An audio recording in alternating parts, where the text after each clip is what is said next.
All washing machines collect lint over time, and it's important to clean the lint filter on a regular basis to make sure that your drainage system doesn't get clogged up from lint getting drained out. So I'm going to show you in this video how to do it on your front load washing machine. It takes 5 minutes and you should do it at least once a month. So let's get into it. Now there are a couple of things that you will need for this.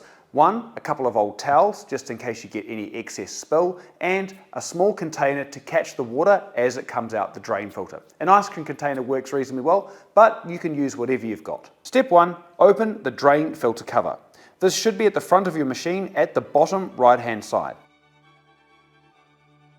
Unplug the pump hose and remove the cap to drain out any water into your drip tray. Then gently unscrew the drain filter and allow any excess water to drain off and into the towel. Clean off the lint and debris that's stuck in the filter, then rinse under warm water to clean. Lastly, reinsert and close. Screw in the filter back firmly. It should have a little click noise when it's screwed in tight. It's extremely important not to over tighten it, so when you hear that click when it locks into place, that's your stop point. Then close the panel securely.